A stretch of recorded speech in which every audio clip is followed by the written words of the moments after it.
Hello,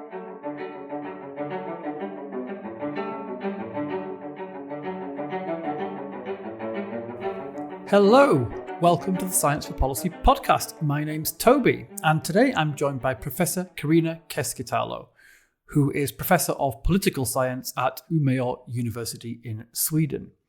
Her main research is on environmental policy, including most notably climate change adaptation, and as a science advisor, she was previously Vice Chair of the Swedish National Expert Council for Climate Change Adaptation, and she's also been one of the 7 chief scientific advisors to the European Commission. Finally, she's recently published a book called The Social Aspects of Environmental and Climate Change that discusses some common misconceptions in both research and science advice on those topics. So, Carina, welcome to the podcast.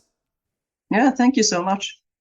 So, you research environmental policy and climate change. Obviously, that has a big overlap with policymaking anyway, but your book goes beyond those areas to talk in quite a lot of depth, actually, about science advice more generally. What's going on there? So why I wrote the book? Yeah, why you wrote what you wrote. Right. No, I think it's actually, stuff for this book I've been gathering for 15, almost 20 years, and started writing some of the parts which eventually now are parts of the book. Yeah, from that time, basically, as smaller articles, and I think it's from lots of own experience and others' experiences. Also in a very early, large EU project I was part of, we were a very small social science contingent. I was asked to do sort of stakeholder communication and stakeholder interaction, and that was not at all my area. I wanted to do interviews and social analysis. And they said, no, but we don't know what that is. You should do stakeholder interaction. Okay. and I've found in actually several projects and experiences after that, people in social science are asked to do stakeholder communication, not contribute actual science, but do the interaction with stakeholders because they are supposed to provide the social information. And one would almost think that this doesn't happen anymore, but it does happen now and then and again.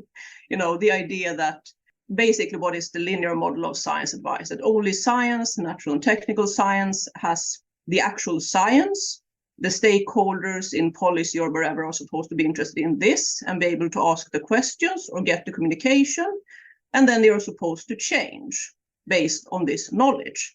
And of course, this is not how it works. And one needs social science to actually figure out what are the interests and drivers and motives of different actors in order to maybe develop incentives for change. Right. Great. Well, there's tons to talk about there. Just to get off on the right foot, though, could you tell us a little bit more about this linear model that you want to kill? What is it exactly? No, right. No, it's not so much that I want to kill it. And it's been shown in lots and lots of research that it doesn't work the way this linear model of scientific knowledge sort of assumes. It's a basic assumption, and it's sort of, you can see it still, I think, in both science advice and in large projects, in assumptions on, what is needed in different scientific projects. And it's basically the idea that you have some kind of knowledge. And this is regularly then in this assumption of the linear model, natural science and technological knowledge, because the assumption has also been that knowledge on the social, humanistic type areas that would sort of contaminate the clarity of this. It could include things like interests and things. So instead, there should be knowledge on the natural and technological world in the assumption and linear model. You have political actors who are assumed to demand this technological and natural scientific knowledge. It is supposed to be supplied directly, that it flows directly from science into practice, and it's used directly by decision makers and produce rational solutions. And everybody should be able to understand, formulate a question, understand it immediately, and provide it immediately also to stakeholders which are outside or the ones asking the question, and then there's assumed to use it directly. The knowledge shouldn't be altered by the policy process or any practical considerations, and basically make immediate change. That's the assumption. And the thing is not to, kill it. The idea is more that it doesn't work this way. It's already dead. It's an incorrect assumption for the reasons that, knowledge has to include knowledge on all the issues that are relevant to a question asked. And social issues not contaminate knowledge per se. It can instead provide information on specific interests and where certain things might work or might not work, or what incentives might be more useful for anything one wants to do in relation to different actors. But that doesn't per se contaminate, it just provides more information. And that has to be, of course, recognized. And in the linear model, then it also precludes saying that all sciences are equally important, depending on what the issue is. And it also sort of precludes the problem that, you can't just communicate knowledge very clearly to anyone in the same terms and have them understand it and then include it in their everyday life or in decision making, because decision makers maybe have different goals and what they can do at any certain point in time, and so will individuals. So I think that's the basic issue with the linear model, which I discussed in this book, and which lots of people have discussed before. All right, great. So there's a few things there, I guess. One you brought up is this idea of ranking the sciences somehow, or if not the sciences themselves, then ranking the knowledge they produce. So you have natural sciences at the top and social sciences and humanities somewhere further down in terms of their usefulness or objectivity or whatever. But then there's this other element which I find interesting, where according to the linear model that you described, social sciences kind of are recognized as useful. It's just that their role is somewhat brutally cut down to just basically knowledge transfer. The natural sciences produce the answers. Then the job of the social scientist, your job, is just to do the stakeholder engagement at the end, to get people to take those answers on board somehow. So you become the interface between, as it were, the proper science and the grateful recipients. And that rules out any suggestion that social sciences and humanities might produce knowledge that's important and valuable in itself. Yeah, indeed. And I think this is actually, it's good that we acknowledge now that this is a misconception, because it really is. And it's actually discussed in this book as an undead model. It's been disproven time and time again, but it keeps coming back. This idea that real science is actually the natural science and technologies, and it should be possible to get the real science knowledge and communicate it to stakeholders, or stakeholders should ask for it, and then when the stakeholders get it, then they immediately should internalize it and change. And this comes back in different guises, not always as hard pigeonholed as you said. So, and of course it is a misconception, and it's great that we now recognize it. But it's often an assumption also among people that different sciences have different importance. Instead of thinking, okay, but what is the problem and what is most useful for this particular problem? Yeah. And another part of what you said is this idea that stakeholders are just like passively or even excitedly sitting there waiting to be told what to do. They all recognize their knowledge gaps. And then when the scientists fill those gaps, then they can run off and change the world. I have to ask, and no doubt rather simplistically, what exactly is the problem here? Is the problem that stakeholders are not motivated like that? They aren't like anxiously awaiting knowledge? Or is it that they are motivated enough, but then the systems they're part of make it hard for them to put knowledge into practice in a straightforward way? Well, all of the above, I guess. Okay. No, but this is the main thing. Even now in the GCSA group of chief scientific advisors that I'm still working a bit for, we've had lots of discussions on food. And of course, assumptions are quite often that, consumers can change. We can change consumers. Whereas in fact, consumers are part of a very big system. You have to sometimes buy cheap food. And sometimes when you shop, you're in a rush, and then you take stuff that you see very quickly, which is advertised on the front of the shelves very easily, or maybe where you are supposed to exit. If you shop when you're really hungry, maybe you buy not the healthiest food. If you shop for specific occasions, you're basically assumed to have the food for these occasions. It doesn't matter if it's expensive or not healthy. And basically one has to understand all these impacts on people's, in this case, food environment that motivates them or requires them to do certain things, and some things which are routinized, Like we buy this because we haven't really thought about doing something else. And this happens to all of us, scientists or anyone. We all operate in these type ways.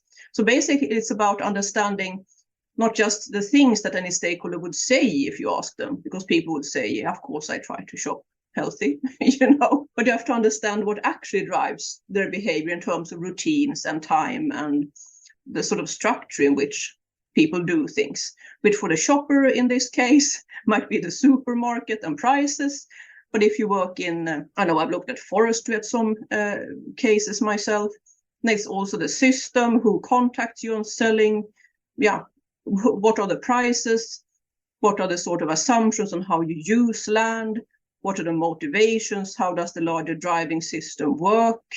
All of these things, which are sort of practices, not just knowledge and learning, which you can get communicated immediately, but the full context, which actually then is the major determinant, not any new knowledge which you get, which would have to slot into this system and work with what you already know to really be motivating.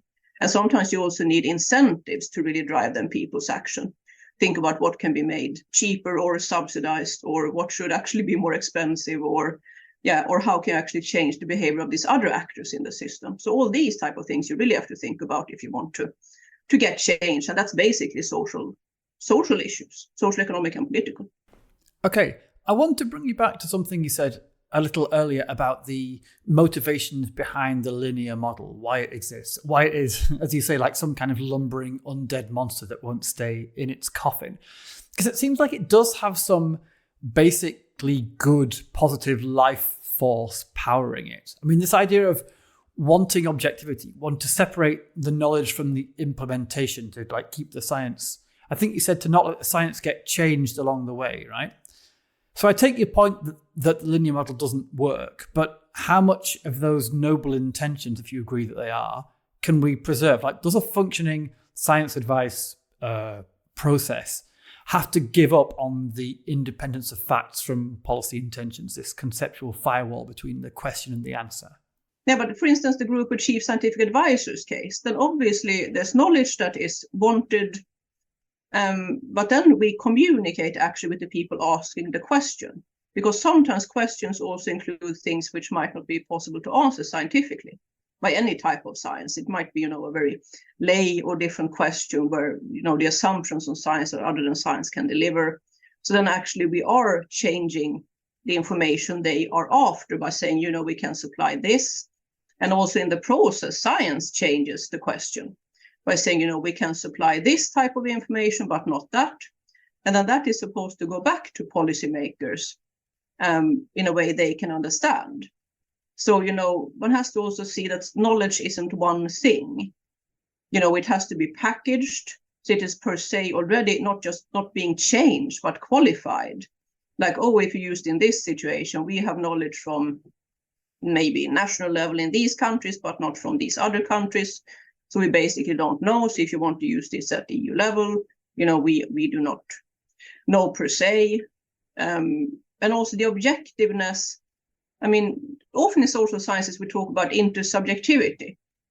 So of course the objective, and if we know, for some things, of course, in natural science, we know very clearly, climate change, and, it's a risk. That we might not know all details, but we still know we need to work on this. And then how to do it. Maybe you can't get objectivity in social science in the way that you can almost never get a solution that all parties agree on. If you look at, for instance, policy analysis and what could be done on a certain issue in relation to different interests. But you can get intersubjectivity on, for instance, at what different authors or different actors see as, this is something that could be done, or is something that is workable. And also that process is not super different maybe to when you speak with stakeholders later on and present these type of propositions and get then maybe feedback. And people will almost never entirely agree, but you might be able to intersubjectively find that, there's still some things you can go ahead with. So we need to be more sophisticated than just finding better ways to pipe knowledge through to stakeholders. I presume that advocates of the linear model, I don't know if there are any explicit advocates, but still, even people who disagree with you would recognize that there are, of course, difficulties and complexities in implementing science advice in the real world, right? I mean, that's the reason why they hire the social scientists at the end of the process, like you described, to do the stakeholder work. They feel like they know what needs to happen on paper, but they just can't figure out how to make it happen in real life because, people are complicated and the world is complicated. It makes you wonder whether, instead of throwing out the whole idea of the linear model, starting with the science and then moving later to the real world, you could just get better at that last part, better at the stakeholder engagement, understanding what they need. Could that work, or is it not enough? I guess that has to be more fundamental, because the thing, like the sort of system I just tried to describe, is a lot about that you can't just ask people. Like, for instance, you can't ask, why don't you buy stuff more healthy and eat better? Then people just go, they feel a bit blamed and they say, yeah, I intend to, or something. So some things, even if you were to think out really good questions, and of course, this is a lot of what social science does, doing interviews, but then it's very thought through, and then you really try to analyze and find these other motivating issues without, for instance, blaming. I mean, you really have to go into people's motivations and understand this bigger system, and then you can't always ask direct questions. I mean, some of the things which are not maybe positive for an individual to say about themselves, they might not say.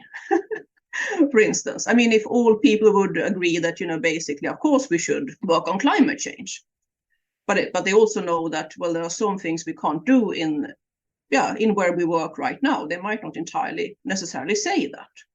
I mean, in one project, we did interviews with people who work on climate change adaptation in a specific sector. And some of them, because they knew that we weren't going to publish or make available their interviews. I mean, some people there said that, I work with this in this authority or this sector.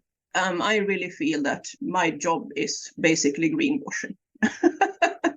And obviously, this is things people can't say if they know that their bosses or someone will hear that and maybe connect it to themselves. But they want to say it because they want it out there, because they might fundamentally want their job to be very useful and be able to work on stuff, climate change or adaptation, whatever it might be. Mm-hmm. Do you have an example of where this process, this non-linear process, has worked or is working well, with the social science and humanities being involved in the right way? Well, I guess the example I just gave with the group of chief scientific advisors, that's of course why I've been involved as well, because if you actually have it working this way, it can work well.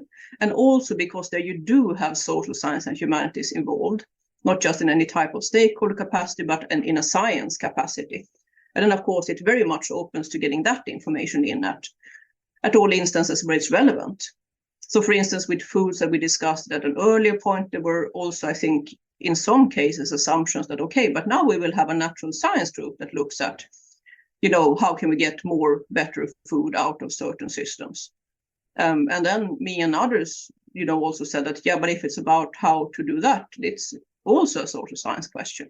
So sometimes it's not that people have a thought that, social science and humanities isn't crucial, but, they might not have thought about that it might be as well.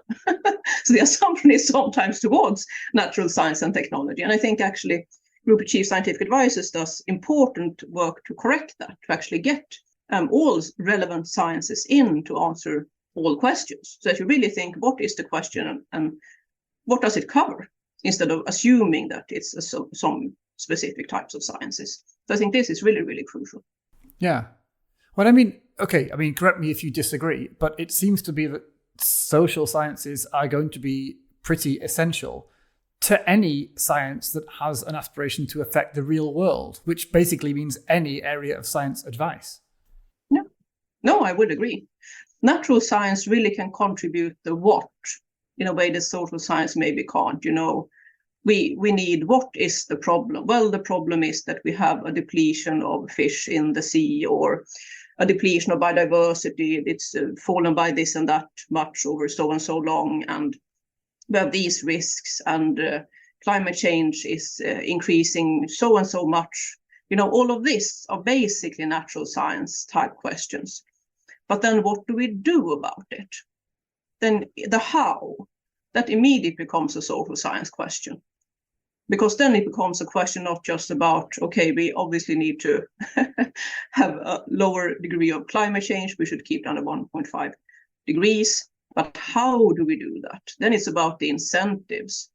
If you look at different systems, how can you incentivize national actors? It's not just they sign an agreement.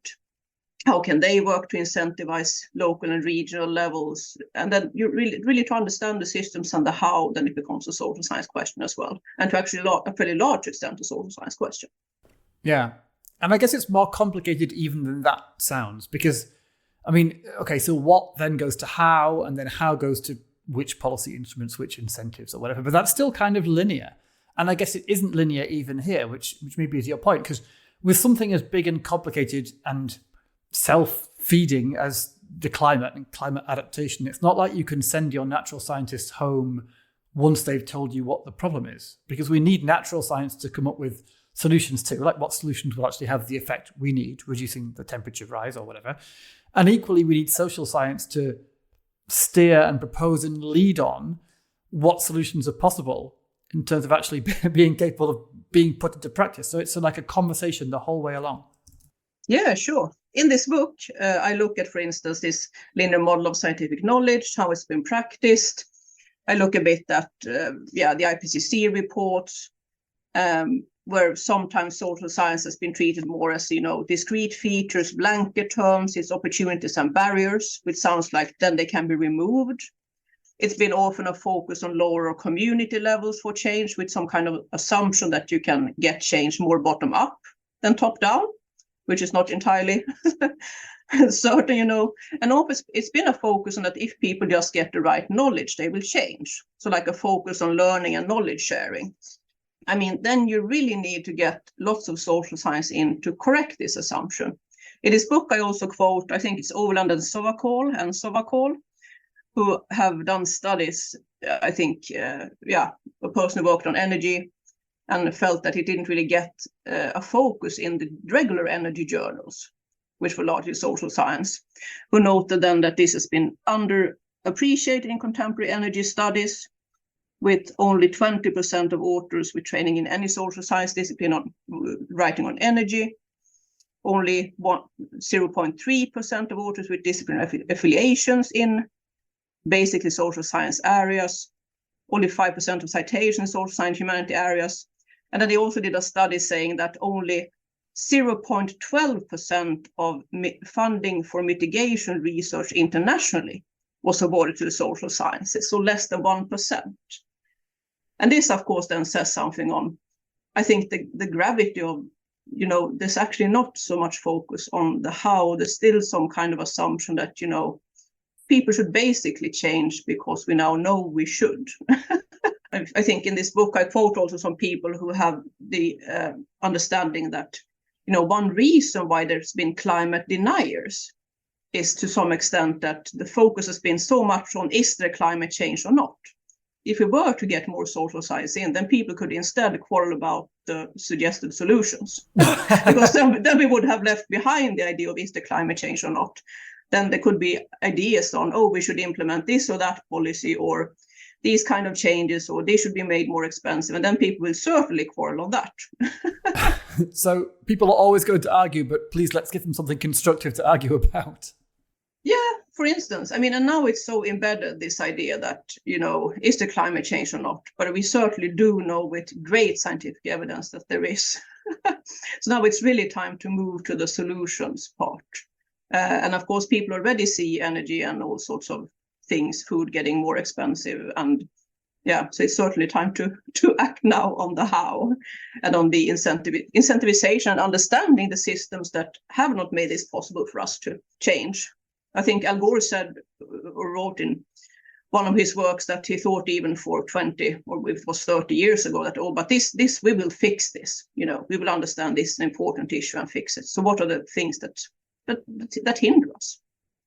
And how can we, as policymakers or wherever we are, work with it? And not necessarily in a bottom-up way, because it's really hard to ask the individuals to do these changes, but how can we work also in larger systems? Okay, great. So Carina, we've been around the houses with a lot of this, but I think it might be useful just to kind of sum up what you think is the alternative to the linear model. Do we have a model to replace it with? Yeah. Well, firstly, it doesn't work. So it's not really looking at an alternative. It's looking at how do we do this better without having these assumptions. And of course, then it's about, really thinking what are the sciences and knowledge which is relevant to any specific question.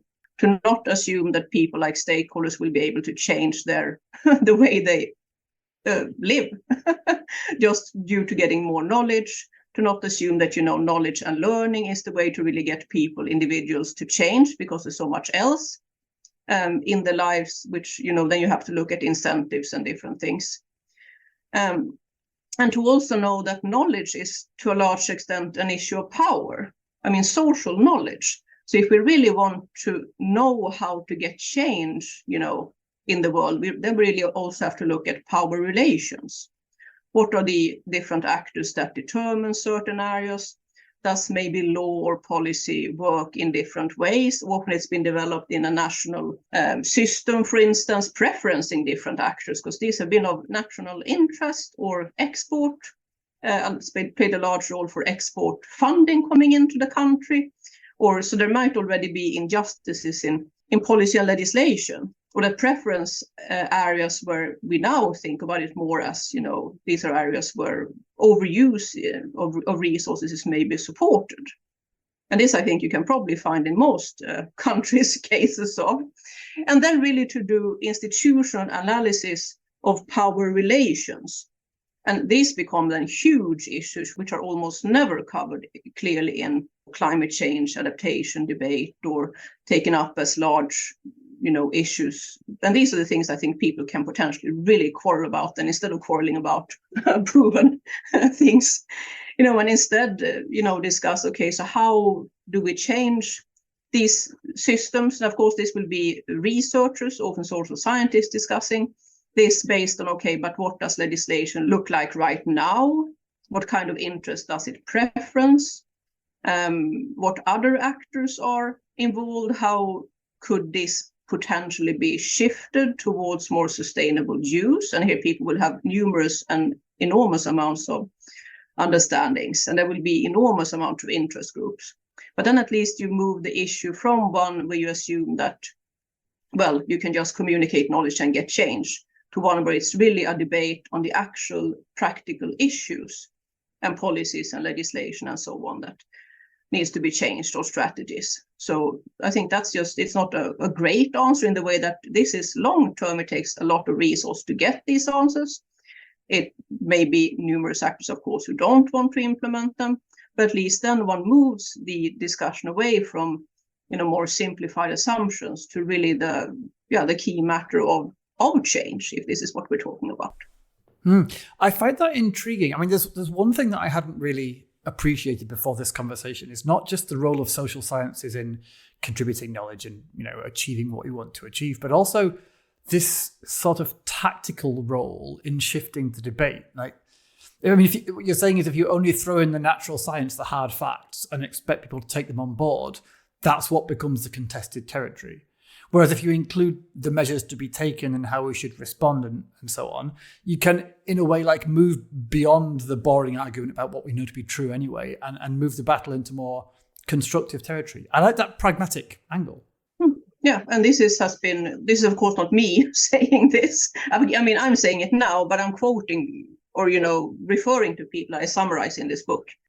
I think it's really a crucial contribution. Then it would be a lot about the specific actions or measures taken, which will be hugely socially disruptive, of course, because people will not disagree. But this is basically the general situation of policymaking. If this is, of course, then stuff that is done towards policy advice, and it's on the stuff then that politicians still need to do.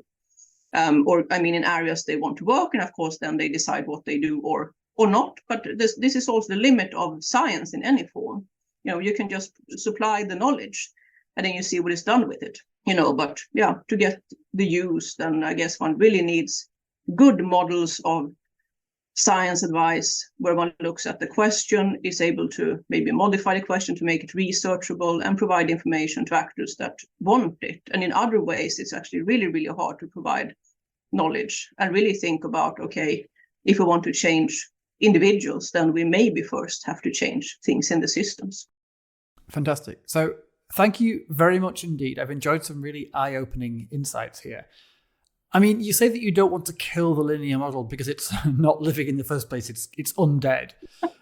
Well, fine. In which case, I hope your book and this conversation nonetheless contribute to the good work of hammering a stake into its heart. I'll link to your book in the show notes for the episode, of course. I recommend it to listeners not only as being clear and erudite and well argued, but also, as we have alluded to, short. So, Professor Carina Keskitalo, thank you.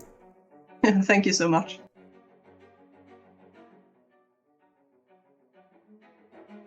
The Science for Policy podcast is created by Sapea. It's produced by me, Toby Wardman, with additional research and support from Agnieszka Pietrczuk. Sapea is a consortium of Europe's academy networks representing more than 100 academies, young academies and learning societies from more than 40 countries across Europe.